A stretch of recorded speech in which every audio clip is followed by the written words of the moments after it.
Hello and welcome to the latest edition of the Broadcast Newswrap, your shorthand guide to the week's TV news stories brought to you by the Broadcast editorial team. I'm Broadcast International Editor John Elmes, and on this week's show, I'm joined by senior reporter Max Goldbart. And on this week's episode, we will discuss the strengths and limitations of the BBC's multi-million pound diversity content fund announcement.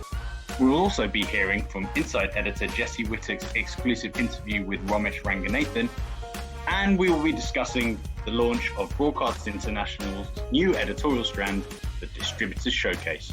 All that, plus the ever-popular What We've Been Watching on today's Broadcast News Wrap. Max, absolute pleasure to join you again on this podcast. How have you been? Very good, thank you, John. And it's good to have you back in the host's chair. I've been absolutely fine. I've just got Southampton v Arsenal quietly on the big screen, so I'm enjoying that to an extent. We're 1-0 up, 46 minutes gone. So, yes, we're going to talk diversity. Max, you've been taking a look at the recent BBC announcement of its diversity content fund, and you've been doing a little bit of analysis of this and what the announcement actually entails and how the industry responded to it. Just give us a bit of context for it and what you've been discovering this week. Yeah, absolutely. This is something I've been working on for a couple of days, and we're doing the record on the 25th of June, and we'll have a story about this out on broadcastnow.co.uk on the morning of the 26th. So on Monday, I believe it was, the BBC announced a £100 million diverse and inclusive content fund, and that is partnered with a new target for all new shows from next year to have 20% representation of people from underrepresented backgrounds in their off-screen crew members, so not including on-screen. So £100 million seems like a hell of a lot of money. This is going to be spread over 3 years, and I've just been drilling down into it a little bit more. So I would say the caveat to all of what I'm going to say next is that this move has been broadly welcomed. So there are going to be some criticisms coming up in the next few minutes, as there often are, but the move has been broadly welcomed. As I said, £100 million is a hell of a lot of money. And actually, I mean, previously, the BBC's money that it was putting towards diverse content, quote unquote, was £2 million in what it was calling a diverse development fund. So that's a huge gulf between those two figures. But some things have come up. So first of all, the 100 million is across 3 years. So maybe ever so slightly cheeky to kind of hit us with that headline figure, when actually, if we're talking annually, we're talking £33 million, which is approximately the budget of BBC 4, I believe, maybe slightly less than BBC 4's budget. The 100 million, however, will be ring-fenced from the existing BBC commissioning budget and will only go towards shows that achieve 2 of these 3 priorities. They need to be diverse stories, they need to be have diverse production teams and talent, and they need to come from diverse-led production companies. And diversity in this instance is quantified as either BAME, disability, or lower socioeconomic diversity, so working class in essence. And I think the biggest issue people have raised, the biggest problem people have, is that there's currently no baseline. So we're talking about the BBC commissioning £33 million worth a year of this content, but it's currently impossible for the BBC to say where they are on that scale. For all we know, last year they commissioned £30 million worth of that content. They might be nearly hitting the targets. The devil is in the detail with this stuff. And if you really put some thought into it, thinking about high-end drama, for example, 2 very recent high-end dramas, one being Michaela Cole's I May Destroy You, and the other being the Noughts and Crosses adaptation, those 2 are probably about 5 million a year, and those 2 both probably qualify. So just with those 2 shows, we're already at £10 million, and suddenly 33 million or 100 million across 3 years maybe doesn't seem as much as it might have when you first looked at that headline figure. So question marks raised over it, and I would return once again to my caveat about the sector broadly welcoming it, but maybe the figures aren't quite what they first seem. I think you make a good point. Obviously, when all these announcements are made about funding, particularly for something as important and as pertinent as diversity in our current landscape outside of the TV industry, let alone within the TV industry, but particularly in the TV industry, it is important that these announcements are being made, and then we can analyze them further. You mentioned the breakdown of how much that 100 million is going to be over 3 years, so 33 million a year, and not having a benchmark for what the BBC are currently doing. You also, I feel there is a point to be raised about what the BBC means by diverse content. Yeah, I think that's a good point, and that sort of moves nicely on to the second key issue, I would say, which is this definition of what, again, quote unquote, diverse and inclusive content is. There is a line of argument that it would have been a lot more bold of the BBC to break all these forms of diversity out. So to have a BAME target and to have a disability target, and it's a really thorny issue, but to also have a working class target per se. And there's a separate line of argument that it's better to aim for a higher proportion and to say that we're going to look to different strands of diversity, and that will lead to lots of different strands to diversity on a set, for example. But I do think the BBC can probably hide a little bit better if it puts all these strands of diversity in together. One thing that came up a couple of times during my conversations was in indies led by BAME people, for example, they feel under-commissioned by the BBC at the moment, especially for prime time, and because one of the tick boxes for this 100 million fund is diverse-led production companies, that may not lead to the issue of BAME-led indies being corrected. You could commission a lot of production companies led by working class people, for example, or people with disabilities. Across the board, there has been plenty of calls for broadcasters to commission more programming from diverse-led indies, and I'm talking specifically about BAME-led indies. And you mentioned that the BBC could have been a bit clearer. Channel 4 have specifically said that it will double the number of BAME-led indies it commissions. Does the consensus that you found feel that this might have been a better approach for the BBC? Yeah, a couple of people have pointed to Channel 4's 6-point anti-racism plan, which myself and Desiree spoke about a little bit on last week's podcast. And that is a tangible, one of the planks to that, and something that we picked out immediately is a tangible effort to double the number of BAME-led indies that Channel 4 commissions within, I think, 3 years' time. So 2023, they need to hit those targets. So they're currently, last year they commissioned 8 BAME-led indies. So that means 16 by 2023. Doesn't sound like a huge number, but that is something that Channel 4 will now have to be really held accountable for. And if they don't hit that 16 target, then they're going to look pretty foolish. Class is something that will keep coming up and is always a part of this conversation, and never quite something that you feel really gets broached. Nobody really gets to the heart of it. And in this particular instance, I thought it was quite interesting that the BBC is defining somebody as working class if your parents were in what they call a routine or manual operation when you were aged 14. So it's looking back and saying people who, when they were in their teens, had parents who were working in a job that is a million miles away from being a TV producer at the BBC. Those are the people who are going to qualify as working class and be counted towards these targets. And I thought that was quite an interesting approach to take. So it's nothing to do with, for example, the amount of money that you currently have. You could be a really successful self-made person in his or her 30s. It's all about where you came from. Quite an interesting approach, and possibly does away with the coffee culture issue. maybe, because the likelihood is that if you were 14 years old and your parents were working in a routine or manual role, they are less likely to know said TV producer at the BBC and to introduce you to said person. And we all know how that industry cycle kind of ends up never stopping, basically. Yeah, sure.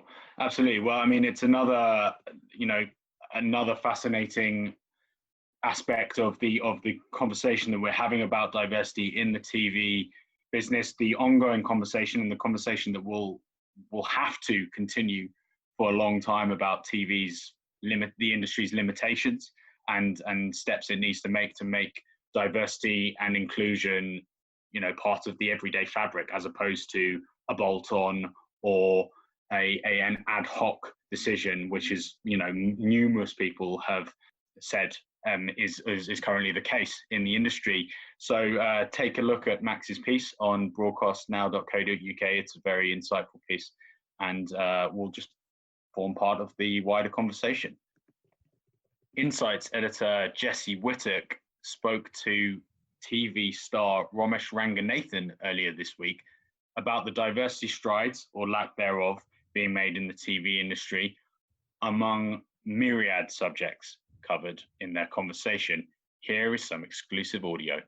My personal experiences, I've been very lucky, and I've not experienced any overt racism. Whether I could tell you, whether I know for a fact, because one of the things, the truth is the thing that I think is problematic, or I've had first-hand experience of, is the fact that historically television hasn't been diverse enough. And you look at something like, if I'm talking about specifically from the point of view as an Asian person, you look at something like Goodness Gracious Me, which I grew up watching and found really exciting, that Asian people doing comedy on television. That has not led to an ongoing tradition of having Asian comedy on television. It was Goodness Gracious Me, and then, as far as I can tell, a massive gap, and then other stuff started happening.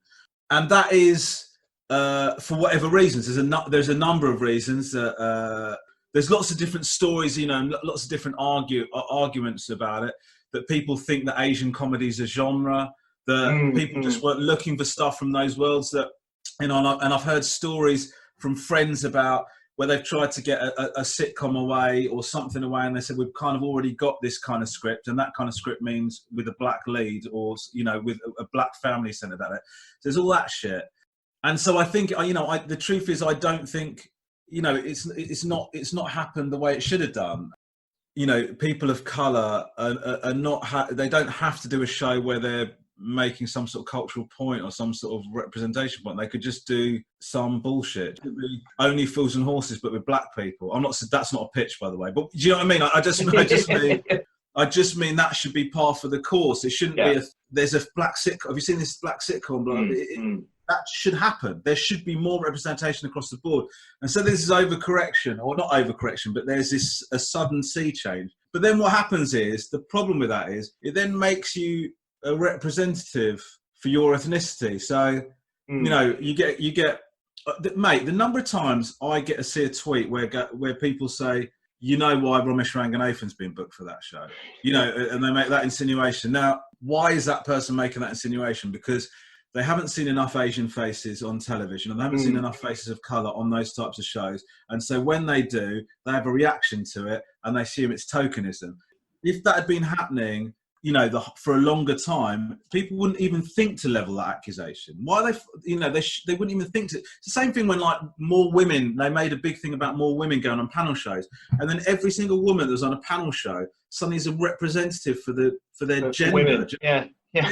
Every time they make a joke that somebody doesn't like, see, I knew it. This is ridiculous. So it's all that kind of thing. I think it's something that should have happened sooner, and it's starting to happen now. And I know that mates of mine of colour, they do have a perception that you're not allowed to fail in TV. If I did a show and it went tits up, you'd never hear from me again, is the perception. Do you know what I mean? It's like they feel like they'll go, okay, well, let's try a black one.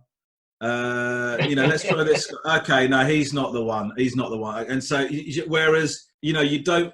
It's too much pressure. I mean, that not be like that. So it's all of these things. As you said, I think we're moving in the right direction, and people will get frustrated. There'll be people that get frustrated that it's not where they want it to be, and I totally understand that. And I would love to see more diversity across the board in television, not just on screen, but I'd love to turn up to make a show and see more diversity in the camera operators and the production team and the everywhere. Do you know what I mean? Yeah. But I'll be honest with you, I have noticed a change.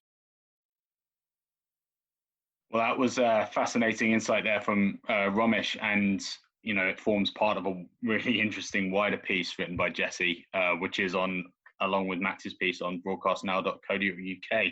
I think you liked it as well, Max, didn't you?